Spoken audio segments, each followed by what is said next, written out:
राम।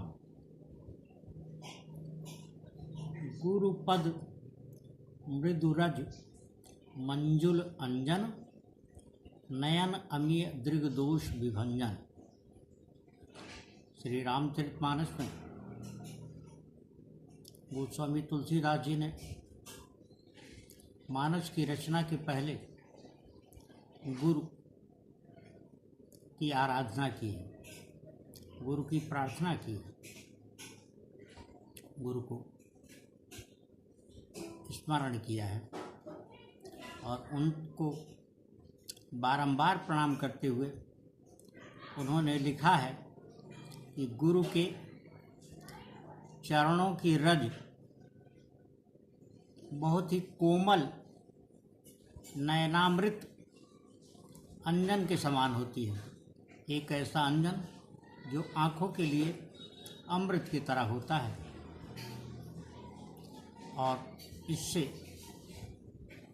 जो सहायता मिलती है वह ये कि व्यक्ति ऐसे भाव से भूषित हो जाता है जिससे सदियों सकारात्मक ऊर्जा प्राप्त होती है और एक उत्तम दृष्टि बनती चली जाती है।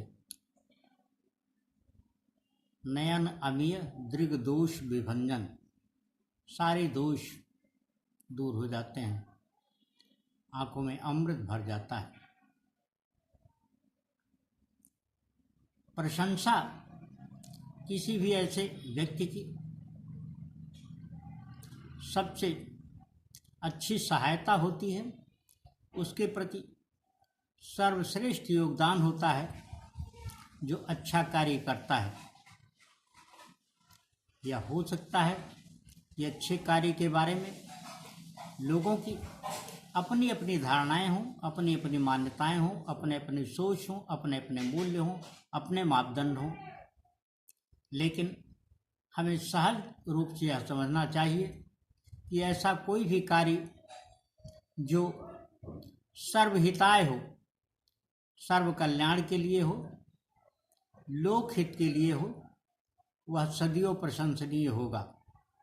जब हम ऐसा कार्य करने वाले किसी व्यक्ति की तारीफ करते हैं, उसकी प्रशंसा करते हैं, तो हम उसके साथ सबसे अच्छा योगदान देते हैं। कदाचित इससे बेहतर कोई योगदान नहीं हो सकता।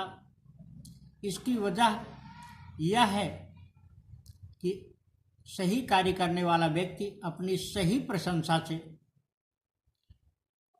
बहुत ही उत्साहित हो जाता है। उसका उत्साह इतना बढ़ जाता है कि वह अपने कार्य के प्रति और अधिक सन्नद्ध होता है, साथ साथ उसकी सामर्थ्य दोगुना हो जाती है, उसकी ऊर्जा शक्ति बढ़ जाती है। इसलिए जो भी कार्य हमें अच्छा दिखाई पड़े, हम यह ध्यान दिए बगैर कि उस कार्य को करने वाला कौन है, किस निमित्त कर रहा है, उस कार्य की बेहतरीन तारीफ करें, जितना बेहतर हो सके उसकी प्रशंसा करें और वह प्रशंसा हमें स्वयं को उल्लास तो देगी ही, जिसकी हम प्रशंसा करेंगे उसको असीम ऊर्जा से भर देगी। श्री हनुमान चालीसा में गोस्वामी तुलसीदास जी ने लिखा है, रघुपति कीन्ही बहुत बड़ाई, तुम मम प्रिय भरत ही संभाई। श्री सुग्रीव जी हनुमान जी को बताते हैं कि भगवान श्री राम ने आपकी अत्यंत प्रशंसा की और कहा कि आप मेरे भाई के समान हैं। आशय स्पष्ट है कि हम किसी को अपने से जोड़ने के लिए, उसका सहयोग प्राप्त करने के लिए उसके साथ बेहतरीन सरोकार तो रखें ही, जितना हो सके उसकी तारीफ करते रहें। इससे हम उसका बेहतरीन सहयोग अपने साथ प्राप्त करते रहेंगे। एक ऐसी स्थिति भी आ सकती है जब ऐसा व्यक्ति, ऐसा पुरुष, ऐसी कोई महिला हमारे साथ निरंतर सहयोग करने के लिए प्रवृत्त हो।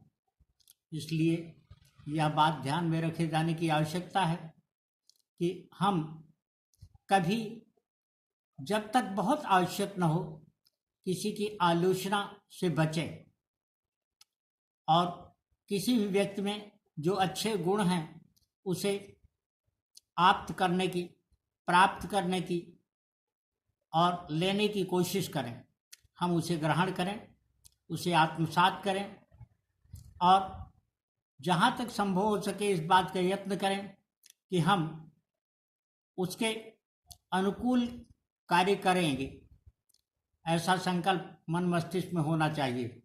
जब हम इस प्रकार का सोच रखते हैं, ऐसी समझ रखते हैं, तो वह स्थिति प्राप्त हो जाती है जब लोग हमसे निरंतर जुड़ते चले जाते हैं और उनका जुड़ाव हमारे प्रति स्थायी सा होता है। उन्हें स्मरण कराने की आवश्यकता नहीं होती कि हम भी आपके साथ हैं, या कभी हमारी खबर भी तो ले लिया करिए, हमारी भी तो सुन लिया करिए। समाज में सहयोग और सरोकार दो ऐसे मूल तत्व हैं, मूल माध्यम हैं जो समाज को हमारे साथ जोड़ते हैं। यूँ आज के जीवन में ही नहीं, सदा से ऐसा होता आया है कि मनुष्य हमेशा अपने कार्यों में प्रवृत्त रहा है। हम उसे स्वार्थ का नाम दें या कुछ और कहें, लेकिन प्रथम दृष्टया ऐसा प्रतीत होता है कि मनुष्य जब अपने कार्यों में प्रवृत्त होता है तो वह जीवन के उद्देश्यों को ही पूरा कर रहा होता है जो उसने अपने जीवन के निमित्त लक्ष्य निर्धारित कर रखे हैं। इस प्रकृति ने, परमात्मा ने, प्रकृति पुरुष ने जो उसको कर्तव्य निर्धारित किया हुआ है उसको वह पूरा करता है और सत्साहस के साथ उसमें तब और दृढ़ता के साथ जुड़ता चला जाता है, जुड़ा रहता है जब हम उसकी मुक्त मन से प्रशंसा करते हैं, तारीफ करते हैं, सराहना करते हैं। इसलिए सदियों इस बात को ध्यान में रखें कि हम दूसरों के साथ जब इस प्रकार का कोई सहयोग भाव रखेंगे तो वह किसी भी योगदान से उत्तम होगा।